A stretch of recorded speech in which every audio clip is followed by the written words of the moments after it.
बिस्मिल्लाहिर्रहमानिर्रहीम। अस्सलाम वालेकुम नाज़रीन, आप YouTube चैनल देख रहे हैं और मैं मज़हर इकबाल हूँ। नाज़रीन, गुज़श्ता दिनों रावलपिंडी में यौम शोहदा की मुनासबत से एक तकरीब मुनक्किद हुई। Chief of army staff general Qamar Javed Bajwa ने इस तकरीब से खिताब किया। उनका कहना था कि बहैसियत आर्मी चीफ ये उनका आखिरी खिताब है। अपने इस आखिरी खिताब में जनरल बाजवा ने बहुत सी गुफ्तगू की और कुछ ऐसी गुफ्तगू की जो वो शायद ना करते तो ज्यादा बेहतर था। बहरहाल जनरल बाजवा ने गुफ्तगू की और उसमें एक बात यह की कि आइंदा के बाद फौज सियासी मामलात में मुदाखलत नहीं करेगी। फौज ने खुद को सियासत से दूर कर लिया है। उन्होंने कहा कि फौज दर हकीकत इस साल फरवरी में यह फैसला कर चुकी थी कि उसने खुद को सियासत से अलग कर लेना है।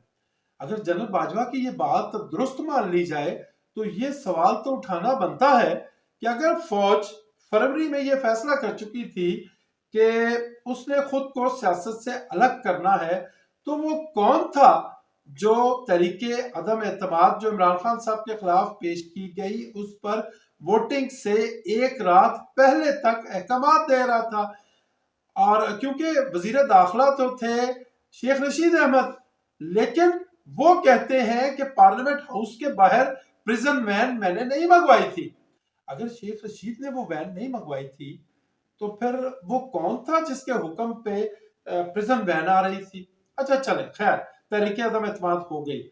अगर फौज ने खुद को सियासत से अलहदा करने का फैसला फरवरी में कर लिया था तो वो कौन था जो कल तक यानी 2 4 5 6 रोज पहले तक ईवान सदर में बैक चैनल के ऊपर मुज़ाकरात कर रहा था? और फिर अगर फौज ने खुद को सियासत से अलग कर लिया था तो इमरान खान साहब के ऊपर जब वजीराबाद में कातलाना हमला होता है और वो अपने कातलाना हमले की FIR में 3 लोगों को नामजद करना चाहते हैं और आज तक इमरान खान साहब के नामजद लोगों के खिलाफ FIR नहीं हो सकी। पंजाब में इमरान खान साहब की अपनी हुकूमत है, उनके इत्तेहादी चौधरी परवेज इलाही वजीर आला है। चौधरी परवेज इलाही ये कहते हैं कि मैंने किसी पुलिस वाले को किसी के खिलाफ FIR काटने से मना नहीं किया, नहीं रोका। तो फिर अगर जनरल बाजवा की बात ठीक है तो वो कौन है जो अब तक FIR नहीं होने दे रहा? बहरहाल जनरल बाजवा रिटायर हो रहे हैं, माजी का किस्सा बनने जा रहे हैं। आज जब मैं आपसे बात कर रहा हूं तो 25 नवंबर है, जुमे का दिन है, और 26, 27 और 28 3 दिन यानी 72 घंटे उनकी मुद्दत मुलाजमत रह गई। वो 72 घंटे पाकिस्तान में चीफ ऑफ आर्मी स्टाफ के ओहदे पे फाइज है। और हो क्या रहा है? जिस तरह मैंने आपको बताया कि 25 नवंबर है, जुमे का दिन है, कल 26 नवंबर है और हफ्ते का दिन है।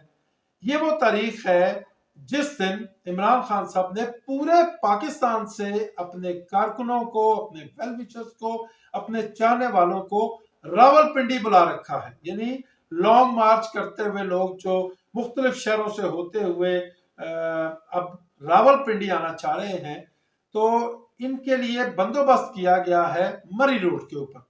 इसके बाद फैसला होगा कि इस लॉन्ग मार्च ने रावलपिंडी से इस्लामाबाद की तरफ जाना है या नहीं जाना। और फैजाबाद जो है वो रावलपिंडी की हुदूद में है। फैजाबाद में इस लॉन्ग मार्च के हवाले से जो जलसा, एहतजाजी जलसा होने जा रहा है, उसका स्टेज बनना था। अब मैं ये आपको बता रहा हूं कि पंजाब में हुकूमत है पाकिस्तान तहरीक इंसाफ और पाकिस्तान मुस्लिम लीग काफ की इत्तेहादी हुकूमत है। चौधरी परवेज इलाही वजीर आला है और स्टेज बन रहा है फैजाबाद में। फैजाबाद है रावलपिंडी में। 75% से ज्यादा स्टेज बन चुका था कि अचानक कुछ लोग पुलिस की वर्दियों में मलबूस होकर आए और उन्होंने कहा जी कि आप यहाँ पे स्टेज नहीं बना सकते। कौन था वो? जब पाकिस्तान तहरीक इंसाफ के लोगों ने पूछा कि आपको ये किसने कहा, तो उन्होंने कहा जी हमें ऊपर से हुक्म आए। उन्होंने किसी का नाम नहीं लिया, लेकिन या तो ये हुक्म दे सकते हैं चौधरी परवेज इलाही या IG पंजाब दे सकते हैं, फिर इसके अलावा कौन दे सकता है? मैं किसी का नाम नहीं ले रहा। मैंने आपको बताया कि जनरल बाजवा रिटायर हो रहे हैं। फौज सियासत में अदम मुदाखलत का ऐलान कर चुकी है, लेकिन आज 25 है, 26, 27 और 28 तारीख को अपनी मुद्दत मुलाजमत इनकी पूरी हो जाएगी और 29 नवंबर को general Asim Munir chief of army staff का ओहदा संभालेंगे। हम उस दिन से फैसला करेंगे कि अब क्या वाकई फौज सियासत में मुदाखलत नहीं कर रही, या सियासत में फौज की मुदाखलत ना करने की जो बात की गई थी उस पर अमल दरामद शुरू हो चुका है। जहां तक आज तक की ये सूरत हाल है, तो अब तक हमें ऐसी कोई ठोस सूरत हाल नजर नहीं आ रही। मैंने आपको बताया ना कि पाकिस्तान तरीके इंसाफ को स्टेज नहीं बनाने दिया गया, और फिर ये एक दफा नहीं हुआ, 3 दफा ऐसा हुआ कि जो मुंतजमीन थे उन्होंने 3 मुख्तलिफ जगहों पर स्टेज बनाने की कोशिश की, काम भी शुरू कर दिया, और तीनों मरतबा लोग आए और उन्होंने कहा जी कि आप यहाँ पे स्टेज नहीं बना सकते। कारण जहां इतने दिन गुजर गए हैं वहां ये 3 दिन भी गुजर जाएंगे। और जहां तक नए chief of army staff general Asim Munir का ताल्लुक है, तो बताया ये जा रहा है कि ये इहदिन सिरातल मुस्तकीम पर लीड करते हैं, बिल्कुल सीधे रास्ते पे चलते हैं और सिविलियन सुप्रीमेसी के हामी हैं। जो लोग ये प्रोपेगेंडा कर रहे थे ना कि मियां मोहम्मद नवाज शरीफ साहब ने इन्हें किसी एजेंडे के तहत लगाया है, इनसे कोई काम लेना चाहते हैं और शायद अपने लिए कोई फेवर लेना चाहते हैं, ऐसा लगता है कि ऐसा कुछ नहीं है, क्योंकि इनका सारे का सारा जो ट्रैक रिकॉर्ड है वो बड़े ही एक जेंटलमैन ऑफिसर का ट्रैक रिकॉर्ड है। लेकिन ये अब तक तो ये सारी बातें हैं। पता उस वक्त चलेगा जब इमरान खान साहब लॉन्ग मार्च करेंगे और उसके बाद वो इस्लामाबाद की तरफ चलेंगे। वो 27 होती है, 28 होती है, 29 होती है, 29 के बाद पता चलेगा कि आया वाकई जो जनरल आसिम मुनीर हैं वो सिविलियन सुप्रीमेसी के हामी हैं। क्या वो किसी पॉलिटिकल पार्टी को गैर जरूरी तौर पे फेवर तो नहीं कर रहे, किसी पॉलिटिकल पार्टी को दीवार से लगाने के मामले में वो मुलविस तो नहीं है। कबल इस वक्त कोई बात कहना मैं समझता हूं कि वो मुनासिब नहीं है। इमरान खान साहब के हवाले से कुछ लोगों का ये कहना है कि उन्होंने जो भी टारगेट सेट किए थे वो उनको उनमें से कुछ भी अचीव नहीं कर सके। वो चाह रहे थे कि आम इंतखाबात जल्दी हो जाए, यानी कबल वक्त इंतखाबात हो जाए, वो नहीं करवा सके।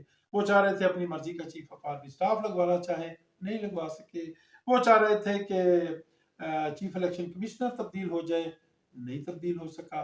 और भी कुछ ऐसे मुतालबात इमरान खान साहब जो कर रहे थे और लोगों का ख्याल है कि वो नहीं कर पाए। मैंने अर्ज किया ना कि इमरान खान साहब अब तक अपनी जितनी भी जद्दोजहद कर रहे थे वो एक मखसूस हालात में कर रहे थे, और मुझे ये बात कहने में कोई आर नहीं है।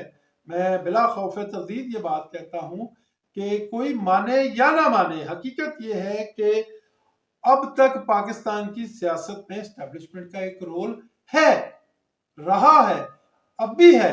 ये 3 दिन जो है ये किसी न किसी तरीके से गुजर जाएंगे। 29 नवंबर के बाद की सूरत हाल क्या होती है इसके हवाले से मैंने पहले कहा कि कुछ कहा नहीं जा सकता।